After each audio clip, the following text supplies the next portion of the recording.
3 bedroom வீடு வாங்குறதா 4 bedroom வீடு வாங்குறதா? இது ப்ராப்பர்ட்டி இன்வெஸ்டர் சீரீஸோட லாஸ்ட் போனஸ் செக்மெண்ட். நிறைய பேருக்கு வந்துட்டு டிசைட் பண்ணும்போது அவங்க மைண்டில் இருக்கிற பெஸ்ட் கேஸ் சினாரியோ என்னன்னு பார்ப்பாங்க. ஒரு 4 பெட் 2 பாத் வாங்கலாம் அப்படின்னு சொல்லுவாங்க. அதுதான் பெஸ்ட்டு நினச்சிட்டு சொல்லிட்டு இருப்பாங்க. ஆனால் அப்படி கிடையாது. ஒரு ப்ராப்பர்ட்டி இன்வெஸ்ட்மெண்ட் வாங்கும்போது நீங்கள் எந்த இடத்துல வாங்குறீங்களோ அந்த இடத்துல என்ன மாதிரி வீட்டுக்கு டிமாண்ட் இருக்குது, ரெண்ட்டுக்கும் இல்லை வந்துட்டு ஃப்யூச்சரில் வீடு வாங்குறதுக்கும் என்ன டிமாண்ட் இருக்கும் அதை தெரிஞ்சு நம்ம வாங்குறது நல்லது.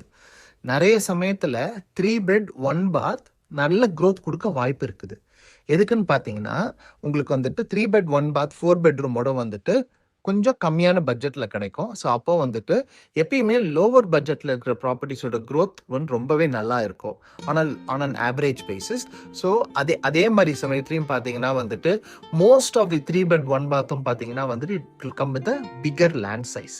ஸோ இது எல்லாத்தோட காம்பினேஷனையும் பார்க்கும்போது வந்துட்டு நீங்கள் வந்துட்டு ஒரு 3 பெட் 1 பாத் ஒரு நல்ல ஆப்ஷனாகவும் இருக்கலாம்.